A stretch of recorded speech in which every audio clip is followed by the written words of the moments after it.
E aí, pessoal, beleza? Libertário 03 aqui, o meu nome é Caio. Pra quem não me conhece, esse é um canal austro-libertário. Aqui a gente fala sobre economia, filosofia, política e ética por uma perspectiva libertária. Adiantando o assunto de hoje, vai ser a parte 4, acredito que é a final do capítulo 8 do livro Uma Teoria do Socialismo e do Capitalismo, do Hans Hermann Hoppe. Eu parei na página 152, né, pra quem tá acompanhando, eu pretendo ir até 161, perdão, que é onde o livro termina. Eu acho que dá pra cumprir essas 9 páginas dessa parte. Se não der, vai ficar pra próxima. Mas enfim, para quem não sabe o que está acontecendo, eu estou fazendo a leitura comentada desse livro, então evidentemente que eu já estou bem avançado no livro, eu já estou no capítulo 8 de 10, então mais ou menos 80% do livro já foi. Entra na descrição, você vai encontrar os links com a playlist do canal, né, no caso da leitura comentada, então recomendo fortemente que você vá lá, porque, de novo, é uma leitura comentada, recomendo que você esteja acompanhando à medida que for fazendo a série, vamos colocar assim. Outra coisa importante também na descrição, você encontra os links para compra e download do livro, você pode comprar através do site da Amazon ou baixar gratuitamente através do site do Instituto Rothbard Brasil. Você também encontra os links para apoio financeiro do canal, que você pode colaborar com o projeto através de doação via Bitcoin, Nano ou Shitcoin via Pix, uma doação via moeda estatal. Os links das redes sociais também é muito importante você seguir nas redes sociais para ajudar a engajar o canal. Eu sempre posto quando eu tenho vídeo, enfim, ou recomendo algum vídeo de outros canais, quando eu acho muito bom eu recomendo, então tá lá na descrição. E outra coisa muito importante é você compartilhar o vídeo, curtir, essas coisas padrão do YouTube, que isso também ajuda a engajar bastante o canal, principalmente se inscrever, é muito importante, já que eu preciso chegar logo nos 1000 inscritos aí, eu tô com mais ou menos 330, 330 e pouco no momento que eu tô gravando, no futuro vai estar mais, então seja mais um, ajude aí por favor, dessa moral. Uma breve recapitulação aqui, como eu tô fazendo no começo todas as partes, basicamente o que é o livro. É um livro em que o Hoppe faz basicamente a formulação teórica dele da teoria ética, que é no capítulo 7. Ele explica qual que é o que ficou conhecido como ética argumentativa hoppiana, da onde que ele vem, como que ele chega e dá essa conclusão. Então, capítulo 1 basicamente é uma introdução, ele só apresentando um geral, uma pincelada por cima, vou falar disso, disso, disso. O capítulo 2 já é um capítulo que ele começa uma conceituação do que ele quer falar, então ele fala sobre propriedade, capitalismo, socialismo, agressão, essas coisas, então ele segue disso. Os capítulos do 3 ao 6 são análises de modelos socialistas, do socialismo russo, social-democrata, conservador, o socialismo tecnocrático. O capítulo 7, como mencionado anteriormente, é o capítulo da ética. E o capítulo 8, que é o capítulo que nós estamos, é os fundamentos sociopsicológicos do socialismo ou a teoria do Estado, na qual o Hoppe está discutindo o que leva as pessoas a defenderem o Estado, o que faz, qual que é a ideia, por que as pessoas defendem ainda um Estado na sociedade atual. Então, seguindo aqui da página 152, vamos para palavras do Hoppe agora, depois dessa breve introdução barra resumo aí do livro. Sem dúvidas, todos esses serviços fornecidos pelo Estado, educação, trânsito e comunicação, moeda e sistema bancário e, ainda mais importante, segurança e administração da justiça, são de vital importância para qualquer sociedade. Todos eles, certamente, seriam fornecidos e, de fato, seriam produzidos pelo mercado se o Estado não os controlasse. Mas isso não significa que o Estado é simplesmente um substituto do mercado.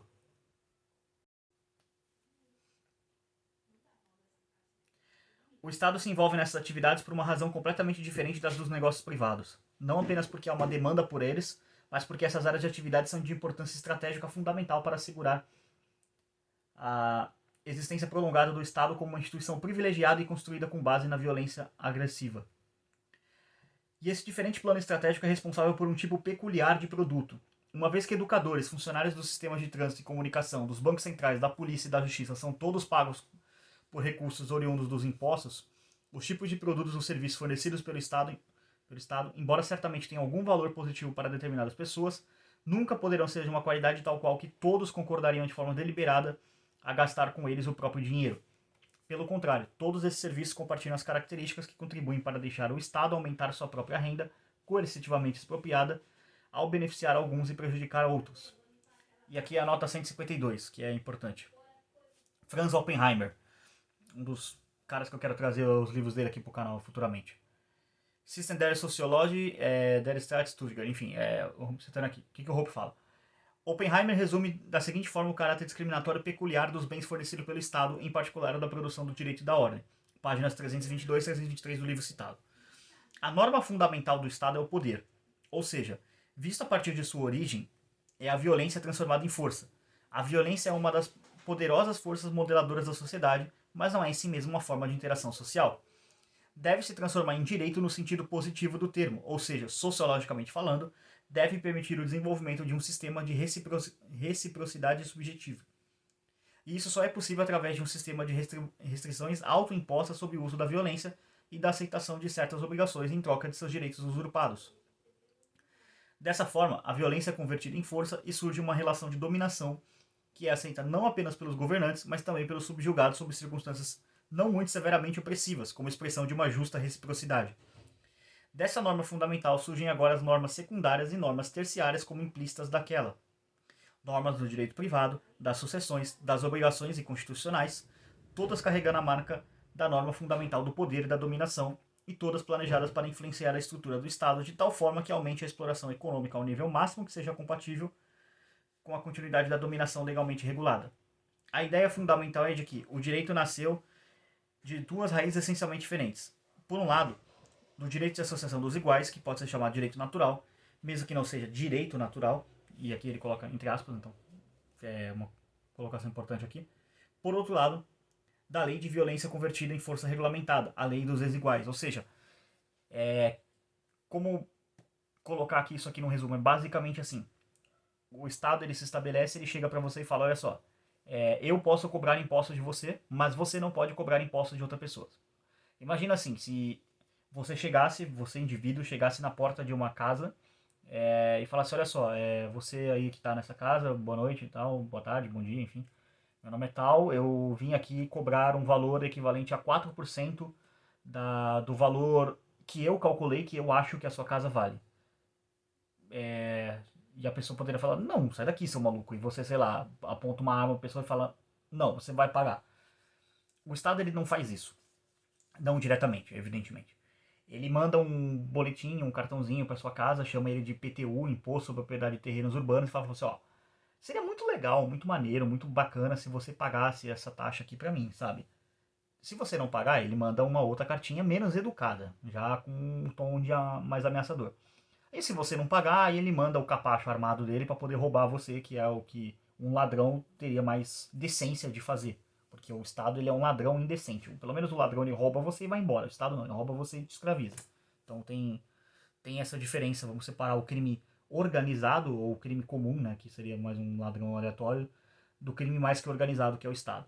Então esse direito, né, essa mentalidade é o que fundamenta a existência do Estado. Por isso que você pode ser vítima de extorsão por impostos, mas você não pode extorquir os outros com impostos, porque né, você não faz parte do Estado. A não ser que você se candidate aí, que nem os pseudo-ANCAP aí estão fazendo, aí você vai receber essa parte e ainda vai dizer que odeia o Estado. Uhum.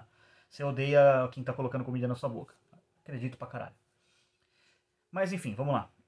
Mas há ainda mais dois dos fundamentos sociopsicológicos do Estado como instituição de agressão contínua contra os proprietários naturais do que a redistribuição popular dos bens e serviços estrategicamente importantes. Igualmente importante para a estabilidade e crescimento do Estado é a estrutura de tomada de decisão que este adota para si, a sua Constituição. Um negócio com fins lucrativos tentaria adotar uma estrutura de tomada de decisão mais adequada a seu objetivo de maximizar o rendimento através da percepção e implementação de oportunidades empresariais, ou seja, pelas diferenças entre os custos de produção e a oferta antecipada do produto. O Estado, em comparação, enfrenta a tarefa inteiramente diferente de adotar uma estrutura de tomada de decisões que o permite aumentar ao máximo seu rendimento coercivamente expropriado, dado seu poder para ameaçar e subornar as pessoas de forma a garantir apoio, mediante a concessão de favores especiais. Acredito que a melhor estrutura de tomada de decisão para fazê-lo é uma constituição democrática, ou seja, a adoção da regra da maioria. Para constatar a validade dessa tese, é apenas necessário formular a hipótese seguinte. Não apenas as pessoas que realmente representam o Estado têm o desejo, que, a propósito, eles estão autorizados a satisfazer, de aumentar a sua própria renda às custas de uma redução correspondente na renda dos proprietários, produtores e contratantes naturais, esse desejo pelo poder e o desejo de governar também existem entre as pessoas governadas. Nem todo mundo tem esse desejo na mesma proporção. Na verdade, algumas pessoas podem jamais tê-lo. Olha eu aqui. Mas a maioria das pessoas normalmente o tem de forma recorrente. Se é assim, e a experiência nos mostra que isso realmente acontece, o Estado deve então contar com a resistência de duas fontes analiticamente distintas. Por um lado, a resistência das vítimas criadas em qualquer política estatal. O Estado pode tentar dissolver essa resistência fazendo amizades que o apoiem, e de fato será bem sucedido ao fazê-lo na medida que as pessoas podem ser corrompidas mediante suborno. Por outro lado, se existe esse desejo de poder entre as vítimas e ou pessoas beneficiadas por uma determinada política estatal, então também deve haver resistência ou pelo menos um descontentamento oriundo do fato de que qualquer política de expropriação e de distribuição discriminatória exclui automaticamente qualquer outra política com seus defensores num Estado governado pela população e, portanto, deve frustrar seu plano específico de como o poder deve ser usado. Por definição, nenhuma mudança na política estatal de expropriação ou redistribuição pode eliminar esse tipo de descontentamento, assim como qualquer mudança excluiria necessariamente uma política diferente. Portanto, se o Estado quer fazer algo para reduzir a resistência decorrente da frustração de seu desejo de poder, que resulta de qualquer política, só pode fazê-lo adotando uma estrutura de tomada de decisão que minimize a decepção de potenciais detentores do poder, ao tornar acessível um esquema popular de participação na tomada de decisão para que todo mundo que deseje sua política específica de poder possa esperar por uma chance no futuro. Ou seja, o que o Hope está querendo colocar aqui?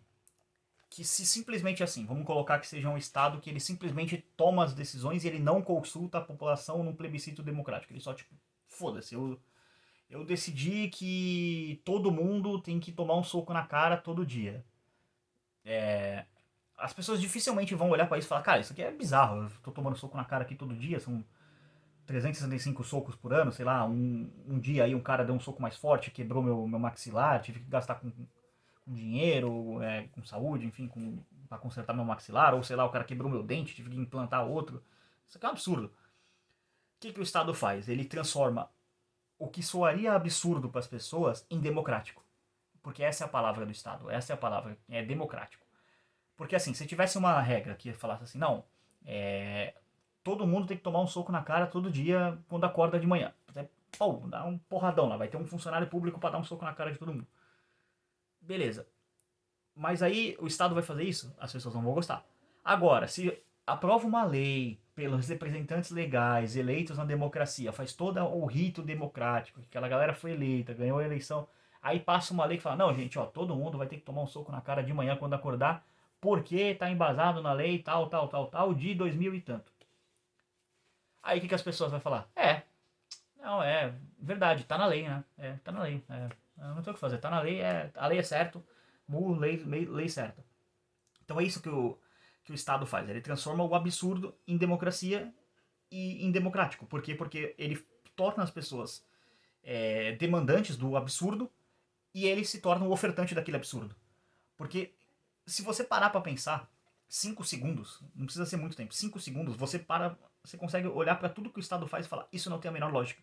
Isso é um completo absurdo. Isso é a normalização do absurdo, que é você chegar para uma pessoa que tem um veículo e falar para ela, ou você me dá X% do valor do veículo que eu acho que ele vale, ou eu roubo ele de você. Ou você me dá X% do valor que eu acho que sua casa vale, ou eu roubo ela de você. Qualquer pessoa que parar para pensar sobre a natureza de impostos, de governo, do que é o Estado, ela vai chegar na inevitável conclusão de que isso é um absurdo, que isso é uma quadrilha. O problema é que as pessoas elas não param para pensar porque simplesmente está na lei, segue lei. Então o Estado ele é como, sei lá, tivesse aqui um botão, sabe, na cabeça da pessoa que ele pudesse apertar e para desligar o cérebro delas. Então, é isso que acontece. Mas vamos lá, seguindo aqui. Essa é precisamente a função de uma democracia. Uma vez que é baseada no respeito pela maioria, é por definição uma constituição popular para a tomada de decisão. E na medida em que realmente torna acessível para todo mundo a chance de fazer lobby para seu próprio plano de controle de poder em intervalos regulares, reduz ao máximo o atual desejo frustrado de poder através da perspectiva de um futuro melhor. Ao contrário do mito popular, a adoção de uma constituição democrática não tem nada a ver com liberdade ou justiça. Nota 153 aqui. Apenas o fato de a democracia ter se tornado uma vaca sagrada da política moderna pode explicar a razão pela qual geralmente se ignora a dimensão das contradições internas da regra da maioria.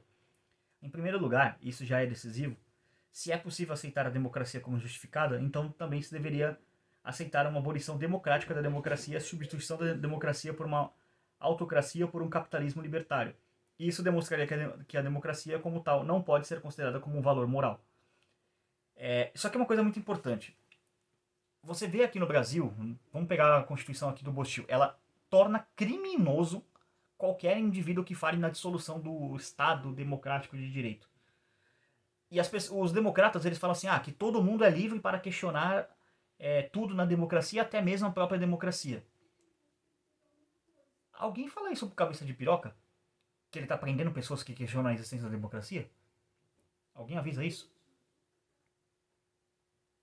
Ou seja, essa ideia de que a democracia ela pode ser questionada por ela mesma, dentro dela mesma, não é válida. Porque se você tiver um candidato, por exemplo, vamos pegar um candidato atual que está acontecendo no momento que eu estou gravando esse vídeo está sendo gravado em 2022. Nesse momento, o Paulo Cogos é candidato a deputado estadual no estado de São Paulo. Eu não vou entrar no juízo de valor se a candidatura dele é certa ou não, eu sou contra a candidatura, só deixando claro, mas enfim, não vou desenvolver mais do que isso. Só vamos analisar o fato. Paulo Cogos é candidato. Digamos que aconteça um outro fato e Paulo Cogos seja eleito deputado. O que pode acontecer com Paulo Cogos quando ele chegar na Assembleia lá de São Paulo? Ou ele diminui completamente o discurso antidemocrático dele, no sentido de ser um opositor da democracia como um libertário, e de novo, eu não estou fazendo juízo de valor se quem se candidata a libertário ou não. Para mim não é, mas enfim. Vamos estabelecer que sim, para fins desse exemplo.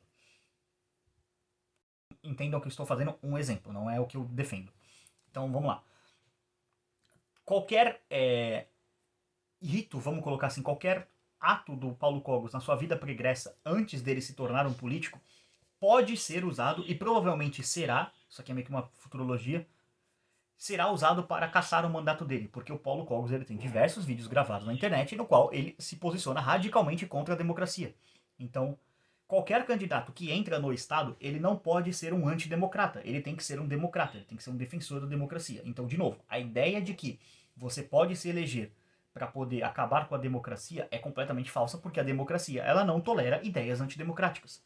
Essa é uma coisa básica. Não assim, vamos colocar, não todas as ideias antidemocráticas. Ela não tolera ideias que acabem com o Estado. Porque, por exemplo, ideias do comunistas que no que é o que o gado entende como democracia e não o que é a democracia de fato, acabaria com a democracia, ou seja, com votos, essas coisas, com eleição, isso não. Isso os comunistas podem, tanto que tem partido comunista a dar com pau no Brasil. Tem mais partido comunista no Brasil do que, sei lá, tem estrela no céu. Mas enfim. Vamos continuar aqui com a leitura da nota aqui. Da mesma forma, se deveria aceitar como justificada a decisão das maiorias de eliminar as minorias até o ponto em que houvesse apenas duas pessoas, a derradeira maioria, sobre quem a regra da maioria não mais poderia se aplicar por razões lógicas aritméticas. Esse exemplo provaria mais uma vez que a democracia não pode, por si só, ser considerada como justificável. Ou, se não se quisesse aceitar essas consequências e, em vez disso, se quisesse adotar a ideia de uma democracia liberal constitucionalmente limitada, seria preciso admitir que os princípios a partir dos quais essas limitações são deduzidos, o princípio dos quais a partir essas limitações são deduzidas devem, portanto, ser logicamente mais fundamentais do que a regra da maioria. E isso novamente apontaria para o fato que não há nenhum valor moral específico na democracia. Em segundo lugar, ao aceitar a regra da maioria, não fica automaticamente claro qual é a população em que a regra deve. Em segundo lugar, ao aceitar a regra da maioria, não fica automaticamente claro qual é a população em que a maioria seria aplicada. Em que essa regra seria aplicada, perdão. A maioria de qual população é que deve decidir? Há exatamente aqui três possibilidades. Qualquer uma se aplica, mais uma vez, ao princípio democrático no que se refere a essa questão, ao optar pela ideia de que as grandes maiorias devem sempre prevalecer sobre as minorias. Mas depois, obviamente, não haveria forma de salvar a ideia de democracia nacional ou regional, na medida em que se teria que escolher uma população total como seu grupo de referência. Ou então, se decide que determinada população é uma questão arbitrária, mas neste caso seria preciso aceitar a possibilidade do aumento da secessão de minorias maiores para minorias cada vez menores, com cada indivíduo sendo a sua própria maioria autodeterminada, e este desenvolvimento representando o ponto final lógico do processo de secessão. E mais uma vez ficaria demonstrado o caráter injustificável da democracia. Isso aqui é uma coisa que o Mises defendia, que levasse a secessão ao nível individual, só que o Mises não percebia que isso na prática levaria a um anarcocapitalismo. Então, é uma das coisas que o Rothbard corrigiu no pensamento do Mises. O Mises, assim, na prática ele tava, tipo, 2 tropeços do ancapismo, mas ele dava uma escorregada ali, ele trupicava um pouquinho no caminho, aí voltar 3 passos para trás, mas enfim. O Mises é um homem do tempo dele, então a gente tem que olhar o Mises com o olhar do século XX, não, tipo, Cara, o Mises Souza, tipo, às vezes eu faço a zoeira, mas enfim, é zoeira, tá? Eu falo isso nos grupos, às vezes o pessoal fica, a galera misesiana fica brava. Ah, o Mises não era Souza, não tô zoando, porra. Mas enfim, seguindo aqui. Em terceiro lugar, pode-se adotar a ideia de que a seleção da população na qual o princípio da maioria for aplicado não seja uma decisão democrática nem arbitrária, mas uma decisão que fosse de alguma forma diferente. Mas depois, novamente, seria preciso admitir qualquer que fosse o princípio diferente que justificasse como poderia ser a decisão. Tal princípio deveria ser mais fundamental do que a regra da maioria em si, que deve ser qualificada como completamente arbitrária. Sobre o tema, Murray Rothbard, Governo e Mercado, enfim, capítulo 5 do... Perdão, página 206, e Hans Hermann Hoppe, Engineering, Anarchy and State, deve ser alguma coisa Anarquia e Estado, enfim, capítulo 5 desse livro. É um livro em alemão, eu não falo alemão, desculpa aí. Certamente, como o Estado limita a si mesmo o uso da violência agressiva quando se envolve na oferta de alguns bens e serviços positivamente avaliados, desse modo, aceita restrições adicionais quando os governantes de turno submetem-se ao controle da maioria daqueles que estão sendo governados. Porém, apesar do fato que essa restrição cumpre a função positiva de satisfazer determinados desejos de certas pessoas pela redução da intensidade do desejo frustrado de poder, em hipótese alguma significa que o Estado renuncia à sua posição privilegiada como uma instituição de agressão legalizada. Pelo contrário, democratizar o Estado é uma medida de organização tomada para o objetivo estratégico de racionalizar o exercício do poder, aumentando assim a quantidade de rendimentos a ser agressivamente expropriada dos proprietários naturais. A forma do poder é alterada, mas a regra da maioria também é uma agressão. Num sistema baseado na teoria natural da propriedade, sobre o capitalismo, a regra da maioria não desempenha e não pode desempenhar qualquer função. Obviamente, à exceção do fato que, se for aceita, ninguém poderia aderir a uma associação, como um clube desportivo ou uma associação de defensores dos animais, adotando a regra da maioria, cuja jurisdição é aceita deliberadamente pelos membros como obrigatória pela duração de sua associação. Nesse sistema, só são válidas as regras de apropriação original de bens através do uso ou da apropriação contratual de proprietários anteriores. A apropriação por decreto ou sem o consentimento do proprietário usuário proprietário usuário anterior, independentemente se for executada por um autocrata, uma minoria, contra uma maioria ou por uma maioria contra uma minoria, é, sem exceção, um ato de violência agressiva. O que distingue uma democracia de uma autarquia, monarquia ou oligarquia não é que a democracia signifique liberdade enquanto os outros significam agressão. A diferença entre eles reside unicamente nas técnicas utilizadas para administrar, transformar, canalizar a resistência popular alimentada pelo desejo frustrado de poder. O autocrata não permite que a população influencie a política por qualquer meio regular, formalizado, muito embora ele também deva prestar atenção à opinião pública a fim de firmar sua existência. Portanto, um autocrata é caracterizado pela ausência de um mercado institucionalizado para potenciais detentores do poder. Por outro lado, uma democracia tem exatamente esse tipo de instituição. Ela permite que as maiorias, formadas de acordo com certas regras formalizadas, influenciem mudanças regulares na política. Consequentemente, se o frustrado desejo de poder se tornar mais tolerável quando houver um mercado para ele, haverá então menos resistência ao governo democrático do que em relação ao poder autocrático. Essa importante diferença sociopsicológica entre os regimes autocrático e democrático foi magistralmente descrito por Bertrand de Jouvenel, não sei como é que fala, francês. Do século XII ao século XVIII, o poder público não cessou de aumentar. O fenômeno era reconhecido por todas as testemunhas e evocava protestos sempre renovados e ações violentas. Desde então, ele continuou a crescer num ritmo acelerado, estendendo a guerra à medida que ele próprio se estendia. Então, não reconhecemos mais, não protestamos mais, não reagimos mais. Essa passividade inteiramente nova é devido à bruma que envolve o poder. Antigamente, ele era visível, manifestado na pessoa do rei, que se declarava um senhor e cujas paixões eram conhecidas. Hoje, mascarado por seu anonimato, ele pretende não ter existência própria, ser apenas um instrumento impessoal e sem paixão da vontade geral. Por uma ficção que uns chamam de uma abstração, afirma-se na vontade geral e, na realidade, emana dos indivíduos investidos de poder público, emana de um ser coletivo, a nação, da qual os governantes seriam apenas os órgãos. Aliás, este sempre se empenha em fazer penetrar essa ideia no espírito dos povos. Eles compreendem que era um meio eficaz de fazer aceitar seu poder ou sua tirania. Aqui é do Guit, enfim, tá em francês, eu não falo francês. Mas quem quiser, página 320, nota no meio aqui da página 156. Vão lá ver o nome do livro. Hoje, como sempre, o poder é exercido por um conjunto de homens que dispõem da casa das máquinas. Esse conjunto constitui o que chamam o poder, e sua relação com os homens é uma relação de comando. O que mudou ao povo é que foram dados meios cômodos de mudar os principais participantes do poder. Em certo sentido, o poder acha-se enfraquecido, pois, entre as vontades que pretendem dirigir a vida social, o eleitorado pode, em certas épocas, fazer a sua escolha.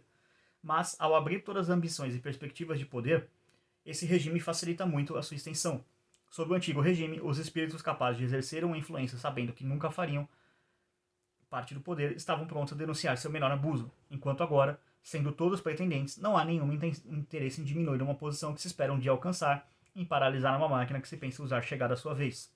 Daí que haja nos ciclos políticos da sociedade moderna uma vasta cumplicidade em favor da extensão do poder. Nota 154 aqui. O poder, história nacional do seu crescimento, né, citando o livro.